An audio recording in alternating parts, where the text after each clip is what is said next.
Good morning everyone. आज हम Hindi grammar का चैप्टर नंबर 6 स्टार्ट करेंगे, सर्वनाम pronoun. So let's start our chapter.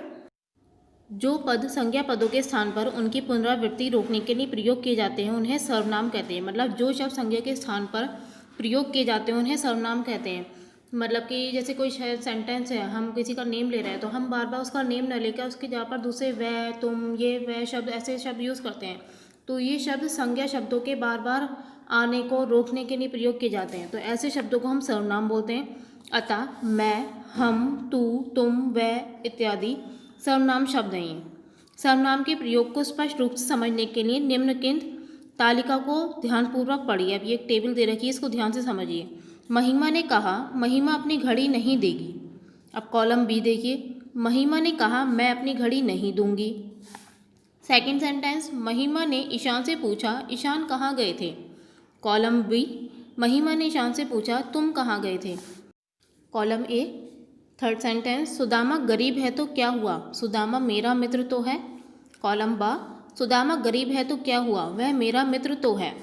ऊपर दिए गए वाक्यों के कॉलम आ में महिमा, ईशान और सुदामा शब्द संज्ञाएं हैं। इनमें प्रत्येक संज्ञा वाक्य में 2 बार आई है। वाक्य में एक ही संज्ञा का 2 बार आना पढ़ने में अटपटा लगता है, मतलब बार बार एक ही नाम को पढ़ना अटपटा लगता है। कॉलम बा के वाक्यों में दूसरी बार आने वाली संज्ञाओं के स्थान पर, मतलब दूसरी बार जो संज्ञाएं आई, जैसे महिमा की जगह पर दोबारा फिर महिमा आया, तो इस स्थान पर मैं, तुम, वह ये शब्द लिखे गए हैं, इसलिए ये वाक्य पढ़ने में अच्छे लगते हैं। रंगीन संज्ञाओं के स्थान पर लिखे गए ये शब्द सर्वनाम है। ये रंगीन जो शब्द है महिमा इधर, तो इसकी जगह पर मैं लिखा, तो इसकी जगह पर जो शब्द आया यह है आपका सर्वनाम। संज्ञा है महिमा, तो महिमा की जगह पर आया इधर शब्द मैं, तो ये हो गया सर्वनाम। तो जो संज्ञा के शब्द स्थान पर प्रयोग किए जाते हैं शब्द वो कहलाते हैं सर्वनाम। संज्ञा के स्थान पर प्रयुक्त शब्द सर्वनाम कहलाते हैं। आगे देखते हैं हम अब सर्वनाम के भेद कि सर्वनाम कितने टाइप्स के होते हैं। सर्वनाम के निम्नलिखित 6 भेद होते हैं। फर्स्ट है आपका पुरुषवाचक सर्वनाम। पुरुषवाचक सर्वनाम जिन सर्वनाम शब्दों का प्रयोग, मतलब जिन सर्वनाम शब्दों का यूज़ कहने वाले, सुनने वाले और जिसके बारे में बातें की जाए उसके लिए होता है। मतलब कहने वाला एक, तो दूसरा सुनने वाला, और जिसके बारे में बात की जाए उसके लिए होते हैं प्रयोग, उनसे हम सर्वनाम पुरुषवाचक सर्वनाम कहते हैं। तो ऐसे सर्वनाम का भेद होता है पुरुषवाचक सर्वनाम। जैसे उसने मुझसे कहा कि कल तुम मुझे बिग बाज़ार में मिलोगे। सुनने वाले की बात हो रही है, कहने वाले की बात हो रही है, और जिसके बारे में बताया जा रहा है। ये 3 बातें हो रही हैं इसमें। इस वाक्य में उसने, मुझसे, तुम 3 तरह के पुरुषवाचक सर्वनाम आए हैं। यहाँ पर मुझसे का प्रयोग बात कहने वाले के लिए अपने लिए, तुम का प्रयोग बात सुनने वाले के लिए, तथा उसने का प्रयोग किसी अन्य व्यक्ति यानी कि तीसरे व्यक्ति के लिए किया गया है। इस आधार पर पुरुषवाचक, इस तरीके से इस आधार पर पुरुषवाचक सर्वनाम के 3 भेद होते हैं, उत्तम पुरुष, मध्यम पुरुष और अन्य पुरुष। तो देखिए उत्तम पुरुष कौन सा होता है, जिस सर्वनाम का प्रयोग बोलने वाला अपने लिए करता है, मतलब जो बोल रहा है वो अपने लिए जिस शब्द का प्रयोग करता है वो होता है उत्तम पुरुष। जैसे मैं, हम, मुझे, हमारा इत्यादि अपने लिए प्रयोग किए जा रहे हैं, तो ये उत्तम पुरुष होता है। मध्यम पुरुष जिस सर्वनाम का प्रयोग बोलने वाला सुनने वाले के लिए करे, मतलब बोलने वाला सुनने वाले के लिए जो शब्द यूज़ करता है उसे बोलते हैं मध्यम पुरुष। जैसे तू, तुम, तुम्हें, तुम्हारा आदि, ये दूसरे के लिए शब्द यूज़ हो रहे हैं। इसका थर्ड पार्ट है अन्य पुरुष, जिस सर्वनाम का प्रयोग बोलने वाला अपने तथा सुनने वाले के अतिरिक्त अन्य व्यक्ति के लिए, मतलब तीसरा व्यक्ति आ गया उसके लिए किया जाता है, तो अन्य पुरुष कहते हैं। जैसे वह, वे, उसने, उन्होंने आदि, ये अन्य पुरुष है, मतलब तीसरे व्यक्ति की नहीं बात हो रही है। तो एक सुनने वाला हो गया, एक बोलने वाला, अब तीसरा व्यक्ति जो आ गया वो हो गए अन्य पुरुष। जैसे वह, वे, उसने, उन्होंने आदि। सेकंड भेद है हमारा सर्वनाम का निश्चयवाचक सर्वनाम। जो सर्वनाम किसी पास या दूर की वस्तु या व्यक्ति की ओर निश्चयपूर्वक संकेत करते हैं, मतलब जो सर्वनाम शब्द किसी पास या दूर की वस्तु या व्यक्ति की ओर संकेत करते हैं, इशारा करते हैं, उन्हें निश्चयवाचक सर्वनाम कहते हैं। ये संकेतवाचक सर्वनाम भी कहलाते हैं।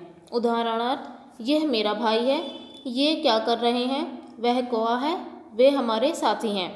इन वाक्यों में यह, ये, वह, वे निश्चयवाचक सर्वनाम है। इसके 2 भेद कर सकते हैं। निकटवर्ती निश्चयवाचक, जैसे यह, वे, मतलब पास वाले, यह और ये पास के नहीं यूज़ कर रहे हैं। दूरवर्ती निश्चयवाचक, जैसे वह, वे दूर के नहीं कर रहे हैं। अब देखिए एक कॉलम दे रखा है आपको, ध्यान रखिए, वह पुरुषवाचक सर्वनाम और निश्चयवाचक सर्वनाम दोनों ही है। वह शब्द जो है ये पुरुषवाचक सर्वनाम और निश्चयवाचक सर्वनाम दोनों ही है। आपने देखा भी अन्य पुरुष में आया था ये, इसमें अंतर इस प्रकार होगा, इसमें डिफरेंस करना है तो इस तरीके से होगा। निकिता मेरी बहन है, वह गाज़ियाबाद में रहती है। निकिता की ओर इशारा कर रहे हैं, तो यहाँ पर ये तीसरे की नहीं बात हो रही है, तो यहाँ अन्य पुरुष में आ गया ये। यह साइकिल मेरी है, वह तुम्हारी है। अब हम इशारा करके बता रहे हैं यहाँ पर, तो ये निश्चयवाचक सर्वनाम हो गया। अब थर्ड टाइप है इसमें हमारा अनिश्चयवाचक सर्वनाम। जिस सर्वनाम से किसी निश्चित वस्तु या व्यक्ति का बोध न हो उसे अनिश्चयवाचक सर्वनाम कहते हैं। जैसे निश्चयवाचक में निश्चित व्यक्ति की और कि यही और वही, तो वो निश्चित होता है निश्चयवाचक सर्वनाम। अब यह किसी निश्चित वस्तु या व्यक्ति का बोध ना हो उसे अनिश्चयवाचक सर्वनाम कहते हैं। जैसे कोई इधर आ रहा है, अभी कोई पता नहीं कौन है तो कोई कह रहा है कोई इधर आ रहा है, उसको कुछ दे दो।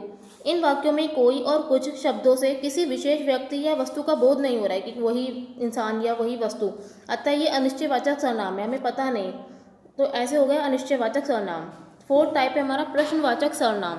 जिस सर्वनाम का प्रयोग प्रश्न पूछने के लिए किया जाए, मतलब जिस सर्वनाम शब्द का प्रयोग प्रश्न पूछने के लिए किया जाए उसे प्रश्नवाचक सर्वनाम कहते हैं। जैसे कौन जा रहा है, तुम क्या पढ़ रहे हो। इन वाक्यों में कौन और क्या शब्द प्रश्न पूछने के काम आ रहे हैं, अतः ये शब्द प्रश्नवाचक सर्वनाम है। नेक्स्ट है हमारा निजवाचक सर्वनाम। जो सर्वनाम निज या अपने आप के विषय में बतलाए, मतलब निज अपने आप के अपने बारे में बतलाए, वह निजवाचक सर्वनाम कहलाता है। जैसे अपना काम अपने आप करो, अपना सामान स्वयं संभाल कर रखो। यहाँ पर अपना, अपने आप तथा स्वयं शब्द निजवाचक सर्वनाम है, मतलब अपने लिए यूज़ कर रहे हैं, तो ये निजवाचक सर्वनाम है। और लास्ट टाइप है आपका संबंधवाचक सर्वनाम। जो सर्वनाम दूसरे उपवाक्य में आए संज्ञाएं सर्वनाम से संबंध प्रकट करते हैं। मतलब सेंटेंस में दो पार्ट होते हैं, एक पूरा मेन सेंटेंस होता है, एक उपवाक्य होता है। तो जो उपवाक्य में आए संज्ञाएं सर्वनाम से संबंध प्रकट करते हैं कि ये कैसे रिलेटेड है, उन्हें संबंधवाचक सर्वनाम कहते हैं। जैसे जो बोएगा सो काटेगा, जैसा करेगा वैसा भरेगा।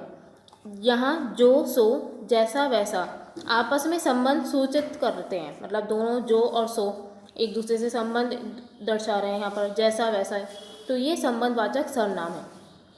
यहाँ आपका चैप्टर नंबर 6 कंप्लीट हुआ। आपके ये सारे टाइप्स हो गए सर्वनाम के, और सर्वनाम की डेफिनेशन भी आपको समझ में आ गई होगी, आई होप। ओके, इसे आप अच्छे से स्टडी कीजिए ना। Homework time. होमवर्क में आपको पेज नंबर 40 की अब कुछ करने की बारी, एक्सरसाइजेस करनी है। Exercise 1, tick right the correct option है आपके नीचे के उत्तरों के सही विकल्प पर सही राइट का चिन्ह लगाइए। सेकंड एक्सरसाइज आपके रिक्त स्थानों में उचित सर्वनाम शब्द भरिए। थर्ड में आपको राइट और रॉन्ग का टिक लगाना है। फोर्थ एक्सरसाइज आपकी निम्नलिखित प्रश्नों के उत्तर दीजिए। इन सब के लिए आपको PDF सेंड कर दूँगी, आंसर शीट से आप अपना वर्क कंप्लीट करेंगे। एक्सरसाइजेस बुक में फिल करनी है पेंसिल से, एंड क्वेश्चन आंसर आपको अपनी हिंदी ग्रामर की कॉपी पर करने हैं। नीट एंड क्लीन राइटिंग में वर्क करना है, स्पेलिंग्स का, मात्राओं का ध्यान रखना है। कल सुबह 8 बजे से पहले आपको ये वर्क मुझे सेंड करना है। Okay, thank you and have a nice day.